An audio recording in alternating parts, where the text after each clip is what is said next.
आता आणखी एक मोठी बातमी सध्या समोर येते कांदिवलीमधून। कांदिवलीमध्ये जोरदार हाणामारीत एक जण ठार झालेला आहे। उत्तर भारतीयांच्या आपापसातील मारहाणीत वृद्ध ठार झालाय। मुंबईत यादव आणि चौहान टोळीत ही हाणामारी झाली होती आणि त्याचा व्हिडिओ सध्या समोर येतोय। तर मुंबईमध्ये यादव आणि चौहान टोळीमध्ये हाणामारी झाली। या हाणामारीमध्ये एका वृद्धाचा मृत्यू झाल्याची माहिती समोर येते। कांदिवलीमधला हा सगळा प्रकार आहे। ही हाणामारी नेमकी कुठल्या कारणामुळे झाली होती याचं कारण अद्यापही स्पष्ट होऊ शकलेलं नाहीये, मात्र याची दृश्य सध्या समोर येत आहे। कांदिवलीमध्ये जोरदार हाणामारीत एका वृद्धाचा मृत्यू झालेला आहे। आता कांदिवलीमध्ये या सगळ्या प्रकरणाची चौकशी पोलिसांकडून केली जाईल, मात्र उत्तर भारतीयांच्या आपापसातील मारहाणीमध्ये हा वृद्ध ठार झाल्याची माहिती सध्या समोर आलेली आहे। मुंबईत यादव आणि चौहान टोळीमध्ये हा सगळा राडा झाला होता। ही हाणामारी झाली होती, ज्या हाणामारीमध्ये एका वृद्धाचा मृत्यू झालाय।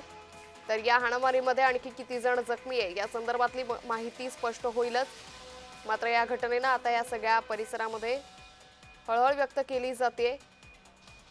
ही दोन दृश्य आपण पाहतोय। एका बाजूला कांदिवलीमध्ये हा सगळा राडा झाला होता। यादव आणि चौहान टोळीमध्ये ही हाणामारी झाली होती, ज्यामध्ये लाठाकाठ्यांनी एकमेकांना जोरदार मारहाण करण्यात आली। ज्या राड्यामध्ये ज्या हाणामारीमध्ये एका वृद्धाचा दुर्दैवी मृत्यू झालेला आहे। तर नेमका हे वाद कशावरून पेटला होता? हा वाद विकोपाला गेल्यानंतर या दोन्ही टोळीमध्ये यादव आणि चौहान टोळीमध्ये थेट हाणामारी झाली। लाठाकाठ्यांनी एकमेकांना मारण्यात आलं, ज्यामध्ये एका वयोवृद्धाचा दुर्दैवी मृत्यू झालेला आहे। मुंबईच्या कांदिवली परिसरात ही सगळी घटना घडलेली आहे।